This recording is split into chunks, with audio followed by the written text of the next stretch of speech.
अल्हम्दुलिल्लाह वकफ़ा वसलामुन अला इबादिहिल्लज़ीन इस्तफ़ा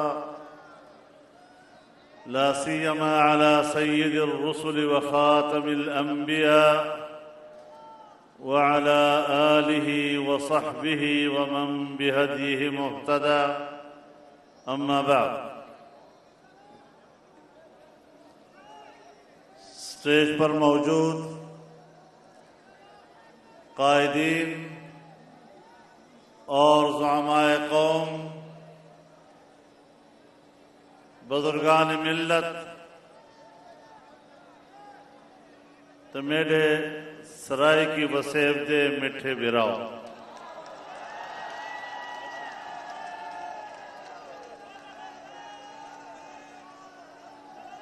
सारे मार्के को सत बिस्मिल्लाह।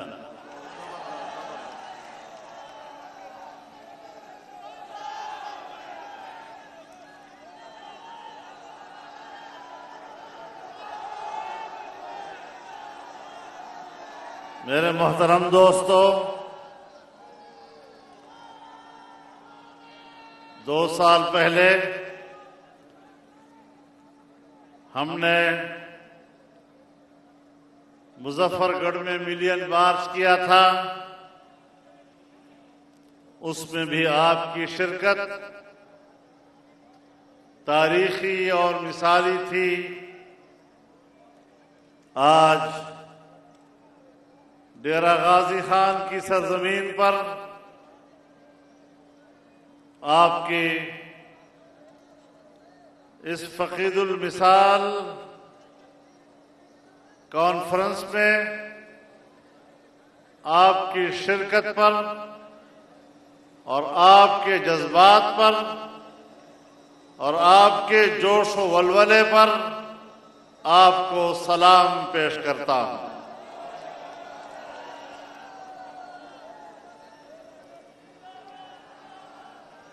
मेरे मोहतरम दोस्तों,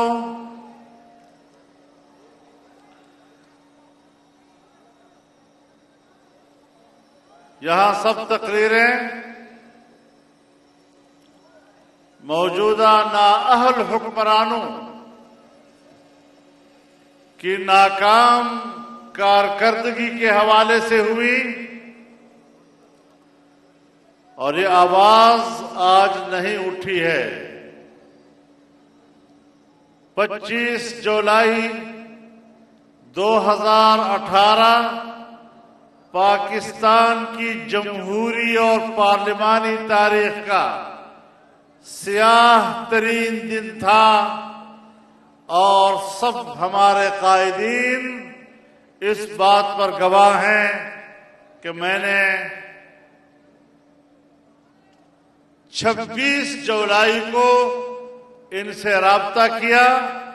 उन्होंने मेहरबानी की, इस्लामाबाद में जमा हुए और हमने 48 घंटे के अंदर दुनिया को मौक़िफ़ दिया कि ये इलेक्शन नाजायज है, धांधली है और किसी कीमत पर भी हमें धांधली की पैदावार हुकूमत काबिल कबूल नहीं है। आज हमारी आवाज गली गली और कूचे कूचे पहुंच चुकी है। पहले वो नाजायज थे, लेकिन नाजायज होना उनके लिए कोई ऐब नहीं है और अब वो नालायक भी हैं। वो नाअहल भी साबित हुए हैं। हमेशा रियासत की बका का दारोमदार मुतमद्दिन दुनिया में उसकी मुस्तहकम मईशत पर हुआ करती है। जिस मुल्क की और जिस रियासत की मईशत गिर जाती है, फिर वो अपना वजूद बरकरार नहीं रख सकता।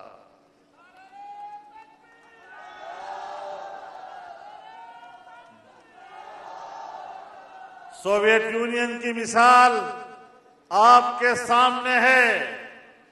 आज भी रशियन फेडरेशन एक सुपर ताकत है, लेकिन जब उसकी मईशत गिर गई तो फिर सोवियत यूनियन अपना वजूद बरकरार नहीं रख सका।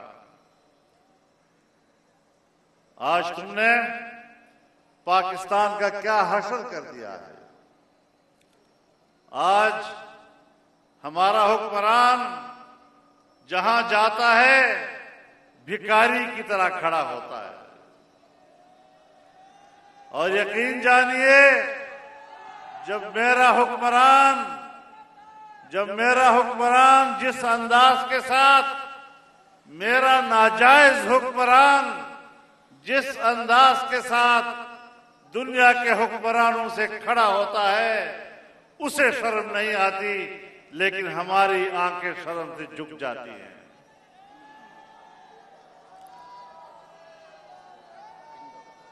इन्होंने मुल्क का दिवालिया निकाला है। आज पाकिस्तान सालाना तरक्याती तखमीने के हवाले से 0 से नीचे चला गया है। आज हिंदुस्तान की सालाना तरक्की का तखमीना 7 और 8% से ज्यादा है। आज चीन के सालाना तरक्की का तखमीना 9% से ज्यादा है। आज बांग्लादेश की तरक्की का सालाना तखमीना 6% से ज्यादा है, 7% तक चला जाता है।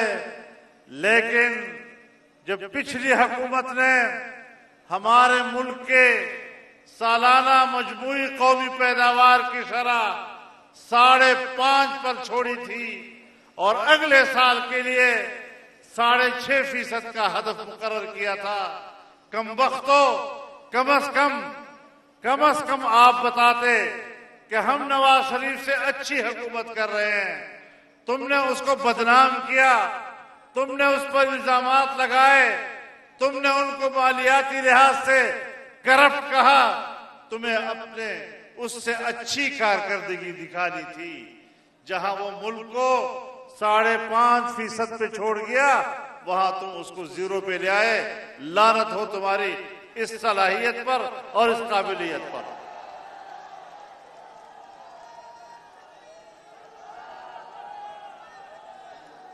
मेरे मोहतरम दोस्तों, मैं आज आपके सामने ये मुकदमा लेकर खड़ा हूं कि मेरे गरीब भाइयों, पाकिस्तानियों, मेरी जंग ये है कि अगर हुकूमत होगी तो आपके वोट की बुनियाद पर होगी, लेकिन अगर आपका वोट चोरी करके, अपनी मर्जी के नताइज मुरत्तब करके मुल्क पर इस तरह के जाबिर और नाजायज हुक्मरान मुसल्लत किए जाएंगे तो बगावत के लिए सबसे पहले हम निकलेंगे और ऐसे हुक्मरानों को चैलेंज करेंगे। नारे तकबीर! कायद तेरी सियासत को गो न्याजी, मुख्य तेरा शो न्याजी।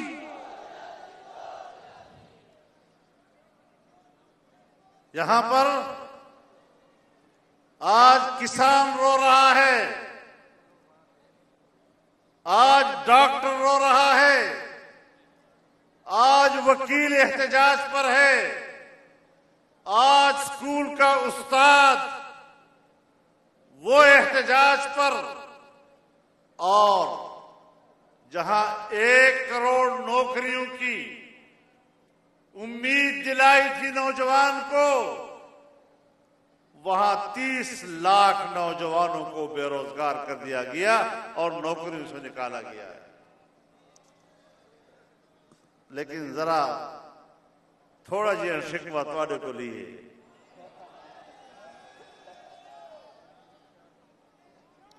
गिला अपने को थींदे। जब से पाकिस्तान बना है 74 साल हो गए, पाकिस्तान के कुल मुलाजिमीन बड़े से लेकर छोटे तक अभी 1 करोड़ तक नहीं पहुंचे। आपको 1 साल में उसने कहा 1 करोड़ नौकरी दूंगा, तुमने इतबार कैसे किया उसके ऊपर?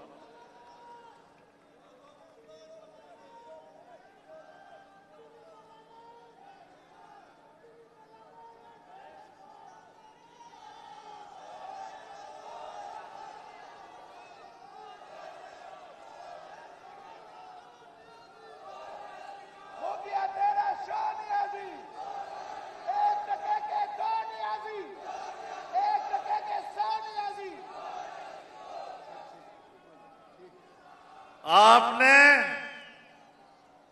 देखना है कि मुल्क का निजाम कैसे चल रहा है। तुम मुल्क का निजाम नेफ्ट के जरिए चला रहे हो। वो चोर है, वो चोर है, उसके खिलाफ केस करो, उसके खिलाफ केस करो। नेफ्ट का जो फलसफा है वो एक आमिर का दिया हुआ फलसफा है। नेफ्ट जब फाल होता है समझो कि वो आमरीयत की अलामत है और इस मुल्क पर आज भी आमिराना हुकूमत है। नेफ्ट के जबर से आज पैसे की गर्दिश रुक गई है, पैसा बढ़ोतरी नहीं कर रहा, मुल्क की मईशत जमूद का शिकार हो गई है।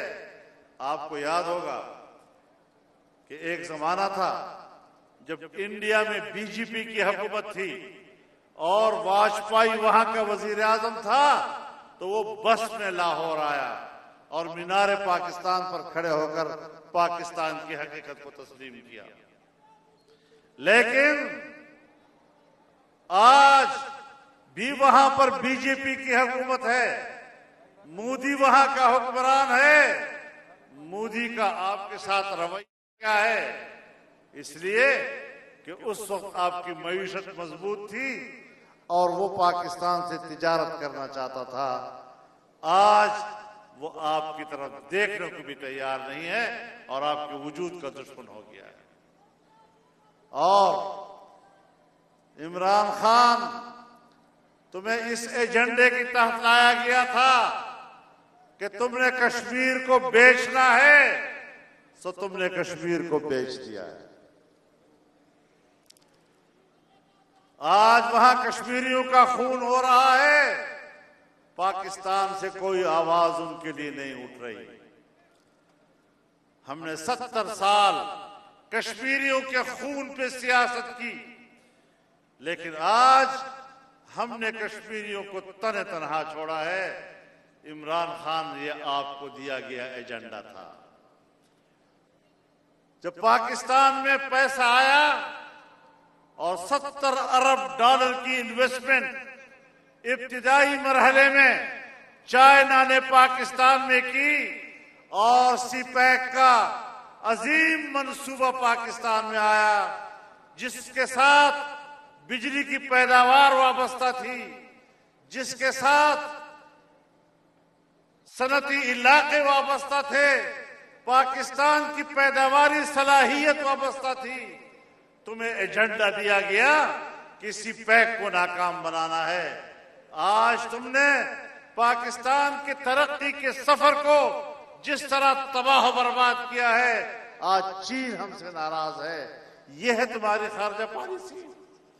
इंडिया आपका पहले से दुश्मन, चाइना जैसे दोस्त जिसकी दोस्ती को हम कहा करते थे हिमालय से बुलंद है, बहरुल काहिल से गहरी है और शहद से मीठी है।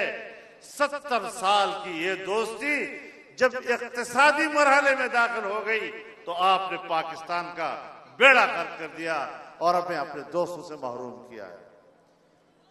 आज अफगानिस्तान इस पोजीशन में नहीं कि वो पाकिस्तान के साथ कारोबार कर सके।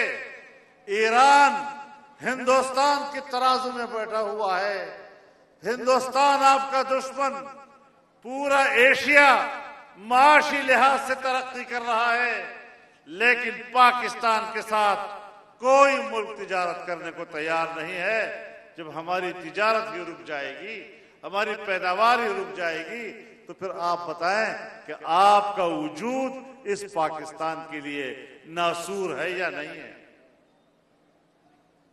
हम आपको पाकिस्तान के लिए नासूर समझते हैं और आपकी हुकूमत जब एक दिन मजीद इजाफा करती है तो पाकिस्तान तबाही की तरफ मजीद सफर कर रहा होता है। मैं मुल्क के तमाम इदारों को भी कहना चाहता हूं कि अगर आप वाकईतन पाकिस्तान के वफादार हैं और पाकिस्तान के लिए आपके इरादे मशरकी पाकिस्तान जैसे नहीं, तो फिर ऐसे नाजायज हुक्मरानों की पुश्तैबानी करना ये किसी कीमत में भी पाकिस्तान की साथ वफादारी से ताबीर नहीं की जा सकती। बड़े वाज़ेह फैसलों की तरफ जाना होगा। हमने अब इस मुल्क को बचाना है। हमारे जनाब मियां शहबाज शरीफ साहब ने अपने खिताब में अपनी माजी का तज़किरा किया। माजी का तज़किरा अपनी जगह पर, लेकिन जिस हालत तक इमरान खान पाकिस्तान को पहुंचा चुका है, जनाब मियां शहबाज शरीफ साहब आपकी सलाहियतों का एतराफ करने के बावजूद दोबारा से कैसे इस मुल्क को उठाओगे, ये आपके लिए भी चैलेंज है, हम सब के लिए भी चैलेंज है। तो इस लिहाज से हमने इस बड़े चैलेंज को कबूल करना है। हमने इस बड़े चैलेंज को लेकर आगे बढ़ना है। जब हम पूरी दुनिया के नहीं रहे, यहां पर इन्होंने बात की कि जी हमने इंसानी हुकूक के अक़वाम मुत्तहिदा कमीशन में करारदाद पेश की है और वहां पर हमें 57 ममालिक की हिमायत हासिल है। हम भी हैरान थे, 57 ममालिक की हिमायत। 1994 में तो हमें एक मुल्क की हिमायत भी हासिल नहीं थी, तो आज एकदम से यहां 57 ममालिक की हिमायत कैसे हासिल हो गई। लेकिन पता चला कि उस इदारे के कुल अरकान ही 47 ममालिक हैं, 57 तो है ही नहीं। कुल ममालिक 47 हैं और तुम 57 ममालिक की बात करके झूठ बोल रहे थे। और इन 47 ममालिक के फोरम पर करारदाद पेश करने के लिए 16 ममालिक के दस्तखत की जरूरत थी। जब पता चला तो हमारे पास 16 ममालिक के दस्तखत भी नहीं मुहैया हो सके और हम करारदाद पेश नहीं कर सके। और फिर हमारे भाई ने कहा हमने तो पेश ही नहीं की। बाबा कैसे पेश करते, तुम्हारे को वोट ही नहीं था, तुमने कौम के सामने झूठ बोला।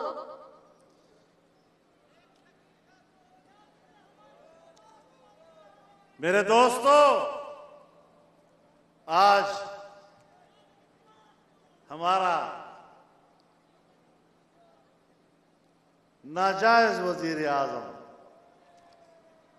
शौक हर वजीर आजम को होता है कि मैं अक़वाम मुत्तहिदा की जनरल असम्बली में जाकर खिताब करूं, लेकिन इमरान खान नहीं किया।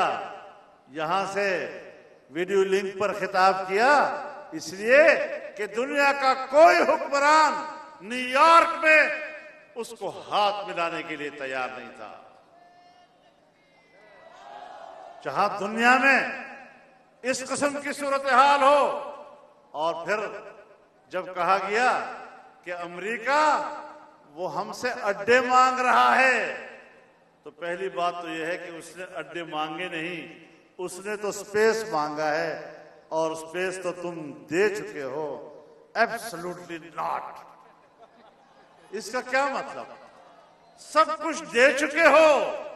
पाकिस्तान इस वक्त अमेरिका की कॉलोनी का किरदार अदा कर रहा है और तुम कहते हो एब्सोल्युटली नॉट।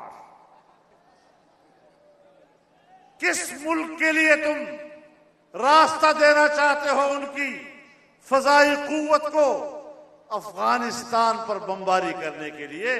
कितनी नामाकूल बात है कि एक तरफ अफगानिस्तान में तब्दीली आई है तो अमेरिका और तालिबान के दरमियान मुआहदे के नतीजे में 20 साल वहां जिहाद लड़ा गया और उसके नतीजे में अमेरिका बैठा उनके साथ कतर में और बैठकर 2-3 साल मुज़ाकरात हुए और बिल आखिर एक मुआहदे पे पहुंचे। मुआहदे पे पहुंचने के बाद क्या अब भी तालिबान को, अफगान तालिबान को दहशतगर्द करने का कोई जवाज है? फिर उसके बाद भी अफगानिस्तान में उन पर हमले करने का कोई जवाज है? उसके बाद भी उनको ब्लैकलिस्ट करार देने का कोई जवाज है? उसके बाद भी उनके सरों की कीमत लगाना, इसका कोई जवाज है? और हमारे लोग उनको रास्ते दे रहे हैं कि बिल्कुल आइए, आपका हक है, आप जिस मुल्क को बमबारी करें, जब चाहे करे, मुआहदे से पहले करे, मुआहदे के बाद करे। ये कौन सी सियासत है? ये कौन सी खारजा पॉलिसी है? ये तो जैसे एक आलमी कुव्वत हमारे साथ मजाक कर रहा हो, दुनिया के साथ मजाक कर रहा हो। और मैं यही कहना चाहता हूं कि अमेरिका चूंकि इस वक्त अफगानिस्तान में एक शिकस्त खुर्दा कुव्वत की हैसियत रखता है, लिहाजा आज के बाद अमेरिका को सुपर ताकत कहने का कोई जवाब मौजूद नहीं रहा।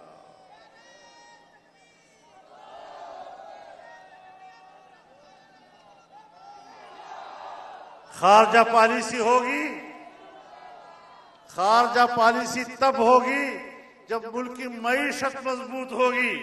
जब मुल्क की मईशत मजबूत होगी तो फिर खुददारी के साथ दुनिया के साथ ताल्लुकात बनाने होंगे, गुलामी के साथ दुनिया के साथ ताल्लुक। ये पाकिस्तान के 22 करोड़ अवाम के कतन शायद निशान नहीं।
मेरे ख्याल में हमारी आवाज इतनी भारी थी कि उनकी बिजली की तारें भी कट गई।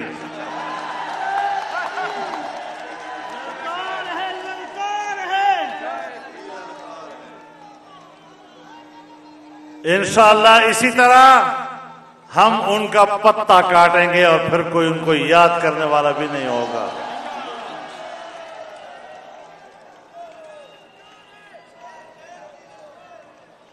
पनामा लीक्स में तो बहुत से नाम थे। अगर ये जुर्म था तो फिर सिर्फ नवाज शरीफ का हिसाब क्यों लिया गया, उनका हिसाब क्यों नहीं लिया गया? और सिर्फ अकामा में आपने उनको सजा दी सिर्फ सियासी मकासद हासिल करने के लिए। यहां के कुछ इदारे इस किस्म की चीजों को नाजायज तौर पर हुक्मरानों के खिलाफ इस्तेमाल करते हैं। अब एक पंडोरा किया है, पंडोरा बक्स में इन्हीं के नाम है, लेकिन उनके लिए क्यों खामोश है सारी चीजें? मेरे मोहतरम दोस्तों, इस तरह के एहतसाब नहीं चलेंगे और हमने तो ये अज़म कर रखा है कि इन हुक्मरानों को हम किसी बात का जवाब देने के लिए तैयार नहीं हैं। तुम्हारा नेब हो, नेब के अलावा कोई और बला हो, जो बला हो तुम आजमा लो, इंशाअल्लाह हम मैदान में तुम्हारा मुकाबला करेंगे। हम अवाम की अदालत में तुम्हारा मुकाबला करेंगे। हम पब्लिक के अंदर आपका मुकाबला करेंगे। इंशाअल्लाह इस मुल्क में इलेक्शन होंगे और इलेक्शन भी जनरल इलेक्शन। ये बल्दियाती कोई चीज नहीं है। ये सिर्फ पब्लिक की तवज्जो हटाने के लिए, लोगों को उसमें मसरूफ करने के लिए, ताकि आपकी तहरीक रुक जाए, आपकी तहरीक आगे न बढ़े। इंशाअल्लाह इस पर भी पीडीएम अपना मौक़िफ़ मुतय्यन करेगी और एक इंशाअल्लाह बावकार और मजबूत मौक़िफ़ आगे देगी इंशाअल्लाह। तो इंशाअल्लाह अज़ीज़ ये तहरीक जारी रहेगी इंशाअल्लाह। आप अपने शहरों में जाएंगे, आप अपने शहरों में इस आवाज को पहुंचाएंगे, आप हर चौक पर ये आवाज पहुंचाएंगे, आप हर गांव में ये आवाज पहुंचाएंगे, आप हर मोहल्ले में ये आवाज पहुंचाएंगे। और इंशाअल्लाह अब ये शिकस्त खा चुके हैं, ये शिकस्त खा चुके हैं। इनके दाल अब आपस में जूती में बट रहे हैं, उनका भी मुझे पूरा पता है इंशाअल्लाह।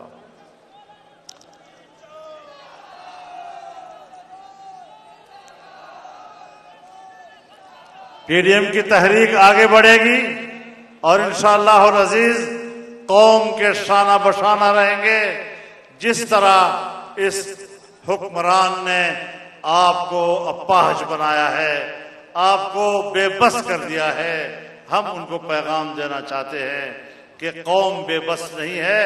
इंशाअल्लाह पीडीएम और उसमें शामिल जमातें क़यादत से लेकर कारकुन तक आम आदमी के साथ हर महाज पर खड़ी है और हर महाज पर इंशाअल्लाह ये जंग अब जारी रहेगी, जंग जारी रहेगी, जंग जारी रहेगी और हुक्मरानों के खात्मे तक इंशाअल्लाह ये जंग जारी रहेगी। अल्लाह हमारा हामी नासिर हो। व आखिर दावाना।